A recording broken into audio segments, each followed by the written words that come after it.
한 달 전에 우리 신촌에서 있는 우리 결혼식에 가기 위해서 내비게이션의 인도에 따라서 좀 교통량이 막히지 않는 곳을 찾아간 적이 있습니다. 남산 터널을 빠져나와서 남산을 한 바퀴 돌고 남대문에서 광화문을 지나 그 신촌으로 건너간 적이 있습니다. 그때 남대문에 들어섰을 때 남대문에서 서울시청 앞에 이르기까지 한쪽 도로를 점거한 시위대를 봤습니다. 그들이 꾸며놓은 거대한 무대와 또 수많은 깃발과 동원한 차량과 그들이 입고 있는 그 제복들, 그것들이 그냥 상당히 어떤 군대의 모습처럼 굉장히 위압적으로 보였습니다.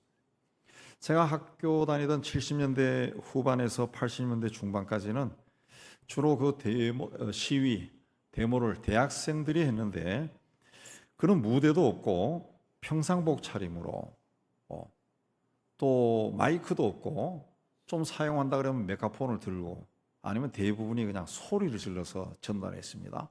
그 뒤에 있으면 무슨 소리인지 전혀 모르고 앞이 움직이는 대로 따라가고 그렇게 했었습니다. 그때는 그 힘을 가진 경찰이 데모대를 진압하면 골목길로 도망치기 바빴어요. 광화문에서 시위하다가 도망칠 때 동대문까지 막 도망을 치는 그런 일도 있었어요. 근데 이제는 이해관계로 하나가 된 단체들이 조직력을 갖추고 시위를 하다 보니까 규모가 아주 커졌습니다. 경찰하고는 비교가 되지 않을 정도로 규모가 커졌습니다. 저런 힘을 가진 시위대를 마주하는 경찰관들이 굉장히 힘들겠다 그런 생각이 들었습니다. 제가 젊었을 때 전투 경찰 다녀온 친구들 이야기 들어보면은 시위대하고 마주치는 제일 앞에 있는 전경들은 공포를 느낀다고 합니다. 공포를 막 예전에는 돌을 던지지 화염병을 던지니까 이러다가 죽을지도 모른다 공포를 느꼈다고 하는 이야기를 들었는데 요즘 또 그런 조직을 갖춘 시위대 수많은 사람들과 마주칠 때 경찰들이 굉장히 두려울 것 같아요. 자, 이런 시위가 전국 각지에서 끝없이 일어납니다. 이해관계가 서로 다른 집단들이 다투는 소리가 뉴스를 뒤덮고 있습니다. 더욱이 북한에서 들려오는 소식이나 러시아나 중국에서 들려오는 뉴스는 우리의 마음을 한없이 우울하게 합니다. 전쟁 소식도 끊임없이 들려옵니다. 태어난 지 얼마 안 된 자식을 죽이고 버리고 심지어는 음식을 주지 않아서 뱃삭 말라 죽는 아이까지 뉴스에 나옵니다. 권력을 이용해서 한탕을 벌이는 사람들의 소식도 옛날이나 지금이나 그치지 않고 나옵니다. 온 세상이 자기만을 사랑하는 극단적인 이기주의의 노예가 되어가고 있는 시대가 되어가고 있습니다. 우리 국민의 90% 이상이 법보다 돈이나 권력이 더 큰 영향을 미치고 있다고 생각한다고 합니다. 그래서 힘 있는 사람은 힘을 휘두르고 힘이 없는 사람들은 모여서 소리를 지릅니다. 그러나 인간이 가진 돈이나 권력이나 지식이나 주목으로 힘을 과시하고 남에게 상처를 주고 남을 억누리는 그런 사회는 종국적으로 죄와 부패와 불의와 또 부도덕함이 판치는 그런 사회로 변해버리고 맙니다. 인류의 조상인 아담과 하와가 죄를 지었을 때 하나님께서 아담에게 땅이 너로 인하여 저주를 받을 것이다 그랬습니다. 아담이 죄를 지었는데 아담이 사는 땅이 저주를 받는다 그랬습니다. 내가 죄를 지면은 내가 사는 땅이 저주를 받는다. 그때부터 세상은 죄로 인해 하나님으로부터 저주를 받았습니다. 그러므로 우리 하나님의 자녀들은 땅의 것에 마음을 두고 땅의 것을 많이 가지기 위해 살아서는 안 됩니다. 하나님은 죄와 저주로부터 세상을 구원하기 위해 독생자를 세상에 보내시고 그분을 십자가의 희생으로 삼아 이 세상과 화해하셨습니다. 인간과 화해하셨습니다. 그래서 그리스도 안에서 하나님과 인간은 관계를 회복했습니다. 하나님이 이제 하나님의 자녀로 회복된 우리를 통해 하나님이 지으신 세상 속에서 다시 처음 세상을 창조하셨을 때의 그 뜻을 이루기를 원하십니다. 그것은 땅에 충만하고 땅을 정복하고 땅을 다스리는 겁니다. 인간의 이기심으로가 아니라 하나님의 뜻에 따라 다스리는 겁니다. 이런 일을 누가 할 수 있습니까? 오늘 말씀에 세상을 이기는 자가 할 수 있다. 세상을 이기는 자는 누구냐? 첫째는 하나님을 사랑하는 자다. 그랬습니다. 1절에 보면은 낳으신 이를 사랑하는 자마다 그랬습니다. 낳으신 이가 누굽니까? 낳으신 이는 하나님입니다. 우리에게 생명을 주셔서 세상에 보내신 그분 하나님이십니다. 예, 하나님이십니다. 그러니까 세상을 이기는 사람은 하나님을 먼저 사랑하는 사람이 되어야 된다는 거죠. 로마서 8장 8절에 육신에 있는 자는 하나님을 기쁘시게 할 수 없다 그랬습니다. 세상에 마음을 두고 있는 사람은 하나님을 기쁘게 할 수 없다는 말입니다. 하나님께서 아브라함에게 너는 너의 고향과 친척과 아버지 집을 떠나 내가 너에게 보여줄 땅으로 가라 그랬습니다. 말씀을 받은 아브라함은 순종해서 떠났습니다. 히브리서에 보면은 아브라함이 갈 바를 알지 못하고 나아갔다. 하나님이 너는 너희 친척 아버지 집 고향을 떠나 가라. 그러니까 그 자리에서 꾸려가지고 떠났다는 거죠. 동쪽으로 가야 할지 서쪽으로 가야 할지 모르고 하나님이 가라 하니까 그냥 떠났다는 거예요. 떠났다는. 왜? 아브라함은 하나님이 누군지를 알았다. 하나님이 창조주고 자기의 생명을 주관하신 분을 알았습니다. 자기에게 말씀하신 분이 그 하나님이시기 때문에 그분의 말씀에 순종한 겁니다. 이것이 하나님을 기쁘시게 하는 삶이에요. 예수께서 제자들을 처음 불렀을 때 제자들은 모든 것을 버려두고 예수를 쫓았다. 부르심의 이의를 달지 않았어요. 왜 부르셨어요? 어디로 가라고? 그거 없이 순종한 것. 하나님의 사람들은 우선순위가 하나님에게 있습니다. 세상의 미련을 두지 않습니다. 땅의 것에 마음을 두지 않습니다. 그러므로 하나님이 말씀하시면 예 하고 순종합니다. 하나님 앞에서 자기 것을 주장하지 않습니다. 내 뜻이 중요한 것이 아니라 하나님의 뜻이 나를 통해 이루어지는 것을 소중하게 여깁니다. 우리가 주님 그렇게 말하죠. 네. 주님이라고 부르면은 나는 당신의 종이란 뜻이에요. 종은 자신을 위해 삶을 살지 아니하고 주인을 위해 삽니다. 주인이 잘 되고 주인 집이 뭔가 좋은 일을 하면은 종은 같이 기뻐합니다. 주인을 위해 생명도 바칩니다. 하나님의 사람들은 나를 기쁘게 하는 것이 아니라 하나님을 기쁘게 하는 삶을 살아야 돼요. 성경에 죽지 않고 하늘로 올라간 사람이 나옵니다. 몇 사람 나옵니까? 2사람. 누굽니까? 에녹과 엘리야입니다. 히브리서 11장 5절을 보면 에녹은 하늘로 옮겨지기 전에 하나님을 기쁘시게 하는 자라 하는 증거를 받았다. 그랬습니다. 에녹은 하나님을 기쁘시게 하는 삶을 살았기 때문에 하나님께서 그를 죽음이라고 하는 고통을 겪지 않고 그냥 데려가셨다. 그랬습니다. 저는 지금까지 목회해 오면서 정말 하나님 앞에서 신실한 사람들을 많이 만났습니다. 목사님들, 선교사님들 뿐만 아니라 성도들도 많이 만났습니다. 저는 그것이 하나님이 저에게 준 축복이라고 생각합니다. 축복이라서. 그 중에서도 기억나는 사람은 7년 전에 세상 떠난 우리 건병희 선교사, 또 재작년에 세상 떠난 김상희 선교사. 건병희 선교사는 제가 학생 시절에 CC 활동을 할 때 채플에서 같이 성가대를 했었습니다.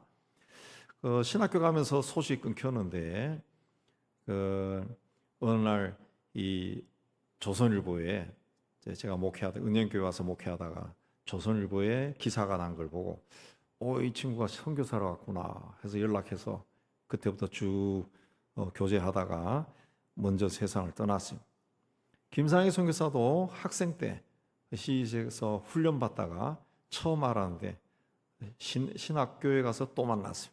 나이가 같아서 친하게 지내다가 신학교 졸업하고 소식이 끊겼는데 은현교회 와서 일하면서 은현교 선교사로 있는 걸 발견하고 또 교제가 시작됐어요. 2사람 다 은현교회 와서 목회하면서 다시 교제가 시작된 사람. 제가 이 사람들을 개인적으로 만나서 교제를 하면은 이 사람들은 정말 하나님을 사랑한 사람이구나. 하나님을 기쁘게 하는 것이 뭔가 그걸 항상 쫓아가는 사람이에요. 정말 세상적으로 자기가 다른 분야로 나가서 건성교사 같은 경우는 집안을 일으키고 더 세상 사람들이 부러워하는 그 자리에 설 수 있음에도 불구하고 하나님이 뭘 기뻐하실까 그걸 생각하고 항상 그 길로 걸어갔던 사람. 김상희 선교사도 선교사로서의 어느 곳에 가면 좋을까 하다가 한국 선교사들이 가장 힘든 가장 먼 남미로 가자 해서 남미에 가서 거기서도 가난한 사람들 마을에 들어가서 일을 하고 이 하나님을 기쁘게 하는 삶을 살다 보니까 이 사역이 자꾸 늘어난 거예요. 이 사람은 자꾸 늘어나요. 그때마다 저에게 연락하고 제가 힘이 없지만은 어쨌든 그래서 이 두 사람과 힘이 닿는 대로 우리 교인들과 함께 도와서 교회도 짓고 또 선교 차량도 우리가 김 선교사님이 있을 때 차량을 샀는데 그게 한 15년 된 것 같은데 아직도 그 차가 굴러다니고 있다더라. 거기서 굉장히 유용하게 한다. 그래서 이분들은 철저하게 하나님을 어떻게 하면 기쁘게 할 수 있을까 그걸 생각하고 거기에 순종하다가 병에 걸려 세상을 먼저 떠나갔습니다. 순종이라는 것은 사랑의 증거입니다. 사랑하는 사람이 나에게 무엇을 요구할 때 싫어할 사람은 아무도 없습니다. 이 사람이 나에게 뭔가를 부탁하는구나. 기분이 좋아집니다. 전혀 알지 못하는 사람에게는 별로 하고 싶지 않은 일이라도 사랑하는 사람에게는 기꺼이 희생을 치를 수가 있습니다. 그가 필요하다고 하면 힘이 들어도 해줍니다. 아무리 무거운 짐이라도 사랑이 동기화되었을 때는 무겁지 않습니다. 우리와 주님과의 관계가 이러해야 됩니다. 주께서 우리에게 하신 말씀은 무거운 것이 아니라 우리에게 복을 주기 위해서 말씀하신 겁니다. 그러므로 그분의 말씀을 지킨다라고 하는 것은 우리에게 복이 되는 거예요. 우리에게 축복이라는 겁니다. 하나님은 말씀하셨습니다. 이제는 우리는 하나님께서 하신 말씀을 하나하나 기억하고 우리 삶에서 지켜나가야 돼요. 한국교회가 외형적으로 봤을 때는 큰 교회도 많고 사람도 많고 하지만은 세상에서 욕을 먹고 세상을 변화시키는 힘을 가지지 못한 이유는 하나님의 말씀을 우리 삶 속에서 지키지 않기 때문에 그렇습니다. 이제는 하나님의 뜻이라고 하는 것은 거창한 것이 아닙니다. 세상에 자랑할 만한 그런 것이 아닙니다. 하나님의 뜻은 내가 내 삶의 자리에서 하나님의 말씀대로 살기 위해 애를 쓰는 것이 하나님의 뜻을 이루는 겁니다. 하나님의 말씀에 순종하는 삶을 살아서 하나님을 기쁘시게 하는 삶을 살아야 됩니다. 3절에 하나님을 사랑하는 것은 이것이니 우리가 그의 계명을 지키는 것이다. 그의 계명들은 무거운 것이 아니다. 말씀을 지키는 것이 하나님을 사랑하는 것이다. 그랬어요. 하나님의 말씀을 지켜서 세상을 이기는 자가 되기를 주의 이름으로 축복합니다. 두 번째, 세상을 이기는 자는 하나님께로부터 난 자다. 그랬습니다. 4절에 무릇 하나님께로부터 난 자마다 세상을 이기느니라. 그랬습니다. 몇 달 전에 누이비통 총괄 회장인 베르나르 아누로라고 하는 사람이 아들과 딸과 함께 방한한 적이 있습니다. 이 사람이 세계 최고 부자랍니다. 1위라고 합니다. 1위. 젊은 시절에 건설업을 하는 아버지로부터 물려받은 재산을 부동산과 주식과 이런 사업을 독특하게 해서 재물을 모았다고 하는데 재산이 238조 6천억이라고 합니다. 1억도 많은데 그 6천억이고 그게 또 238조 이게 어느 정도인지 감각이 오지 않습니다. 근데 이 사람이 그 욕심이 많아가지고 그 많은 재산에도 불구하고 그 욕심이 많아가지고 세금을 덜 내려고 하는 꼼수를 쓴다든가 그렇게 해서 프랑스 국내에서는 평이 별로 좋지 않다고 합니다. 그래도 세상 사람들은 이 사람을 부러워합니다. 이 사람이 방한했을 때 움직임 하나하나가 뉴스거리고 우리나라의 재벌들이 그를 뒤따라다니고 정치인들도 만나고 싶어하고 그렇게 했습니다. 세상은 권력이나 물질이나 지식과 같은 것을 힘으로 생각합니다. 오늘날 같이 문화나 스포츠가 발달한 시대에는 잘생긴 얼굴이나 건장한 신체도 힘입니다. 그래서 문화 권력, 스포츠 권력 그렇게 부릅니다. 그런 힘을 가지면 남들이 하지 못한 일도 쉽게 할 수 있습니다. 선하게 사용할 수도 있지만 악하게 사용할 수도 있어요. 러시아처럼 우크라이나에 폭탄을 퍼부어도 우크라이나는 러시아 본토를 공격하지 못합니다. 그걸 빌미로 핵폭탄을 터뜨릴까 봐 두려워하는 거예요. 그래서 세상 사람들은 남들보다 더 큰 힘을 가지고 싶어 합니다. 재력이나 권력이나 또 지식도 쌓으려고 애를 씁니다. 그러나 권력이나 재력이나 지식이나 그 어떤 것보다 더 강한 힘이 있습니다. 뭡니까? 세상에서 가장 강한 힘, 죽음입니다. 죽음. 죽음은 돈도 권력도 이길 수가 없습니다. 세월이 흘러 나이가 들면 피할 수 없는 것이 죽음입니다. 죽음 앞에서는 아무리 강한 자도 나약해져요. 시편 90편 10절에 우리 연수가 70이요 강건하면 80이라도 그 연수의 자랑은 수고와 슬픔뿐이요 신속히 가니 우리가 날아가나이다. 그래서 날아간다. 저희 돌아가신 아버지가 은퇴하시고 난 다음에 어느 날 당신이 시를 지었다. 그래서 저한테 시를 한번 보여주더라. 원래 국문학을 전공해서 그 시를 쓰고 그랬는데 그 제가 읽어보니까 시 내용이 다른 건 기억이 안 나는데 청춘이 지나갔다는 거예요. 나에게도 청춘이 있었는데 어느 세월이 이렇게 지나갔는고 그래서 써놓으셨더라고. 쭉 읽어보니까 몇 장에 걸쳐서 그 이야기예요. 세월이 왜 이리 빨리 갔냐. 근데 그 시를 썼을 때 아버지가 그 시를 썼을 때 나이보다 제가 더 많습니다. 더 많아졌어요. 그러니까 세월이 엄청나게 지나가요. 엄청나게 지나가요. 자기가 세상 것을 아무리 많이 가지고 있어도 때가 되면은 자랑할 수가 없습니다. 자랑할 수가 없어요. 제가 얼마 전에 우리 친구들 그룹 중에 골프 치는 그룹이 있는데 걔들은 뭐 한 달에 한 번 치니까 그 잘 모인대요. 잘 모인대. 그 골프 치지 않는 애들은 어떻게 또 저하고 인조이가 돼가지고 조인이 돼가지고 저쪽으로 와서 우리 사랑하는 우리 김 권사님 집에서 가끔씩 모입니다. 가랑마당에서. 근데 골프 치는 친구들인데 물어봤어요. 얼마 전에 야 요새도 그렇게 골프 치러 다니냐? 그러니까 그 좌장되는 친구가 요새는 안 돼. 그러니까 왜? 그러니까 나이가 드니까 뭐 잘 모이지도 않고 뭐 잘 안 돼. 그냥 그리고 자기도 막 귀찮대. 어디 간다는 게 막 귀찮아지더래. 옛날에는 막 모이면 떠들고 막 재미가 있었는데 이제는 막 그런 데 가면 막 의무적으로 끝나면 빨리 집에 가고 싶고 귀찮아지더래. 그러니까 이 세상의 즐거움이 오랫동안 갈 것 같았는데 전혀 그렇지 않더라. 사람이 나이가 들고 또는 또 환경이 변하니까 흥미가 없어지더라는 거지. 흥미가. 제가 가끔 친구들하고 모이는 모임도 그 가난한 친구들이 아닙니다. 그게도 있는 친구들이 많아요. 근데 걔들은 물어보면 너는 왜 골프 모임 안 가니? 그러니까 자기는 그게 싫대. 왜? 가면 하루 종일 나가 있어야 되는데 자기는 바빠가지고 갈 시간이 없대. 시간이 너무 아깝대. 그 사업하는 친구들도 그런 사람들이 있어요. 왜? 그 세상에 누구나 다 하고 싶은 것을 누구나 다 추구하지는 않는다고.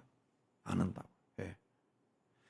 우리에게 마지막까지 남아있는 것은 무엇인가? 끝까지 믿음입니다. 믿음. 그 믿음은 영원까지 가지고 갑니다. 신앙이란 우리 믿음이 밖으로 드러난 거예요. 히브리서 11장에 믿음으로 산 사람들이 나오는데 이 사람들은 하나님으로 받은 약속이 자기들이 살아있을 때 이루어지는 것을 보지 못했지만 믿음을 버리지 않았다. 그랬습니다. 믿음을.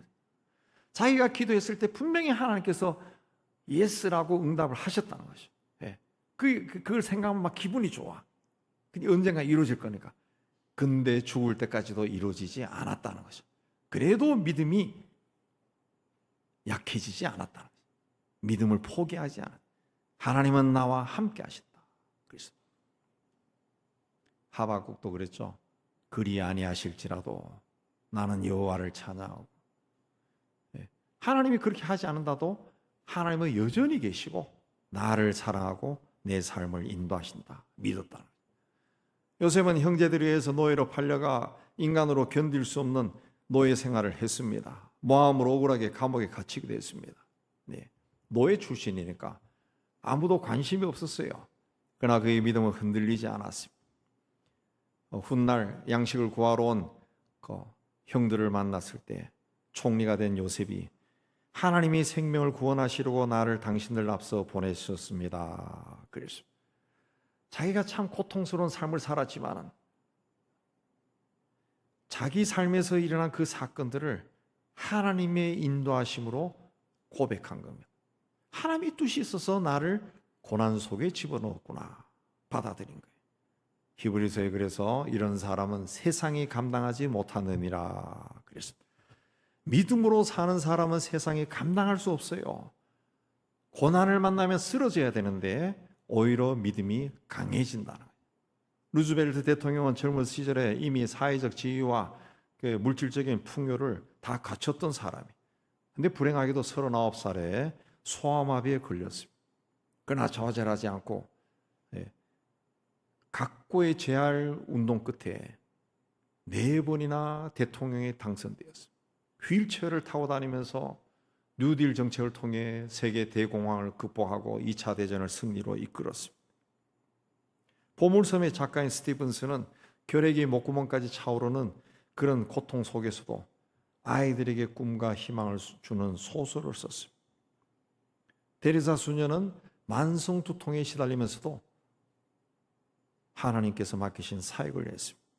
예수회를 창시한 모일라는 젊은 시절 전쟁에 나갔다가 얻은 상처 때문에 평생 고통 중에 시달렸습니다.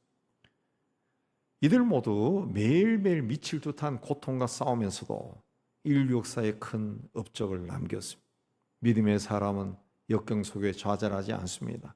힘들고 어려운 일을 만나도 포기하지 않습니다. 아버지 하나님을 의지하고 앞으로 나가. 출애굽한 이스라엘 백성들이 제일 먼저 만났던 난관은 홍해였습니다. 그러나 그들은 그 바다를 믿음으로 건넜습니다.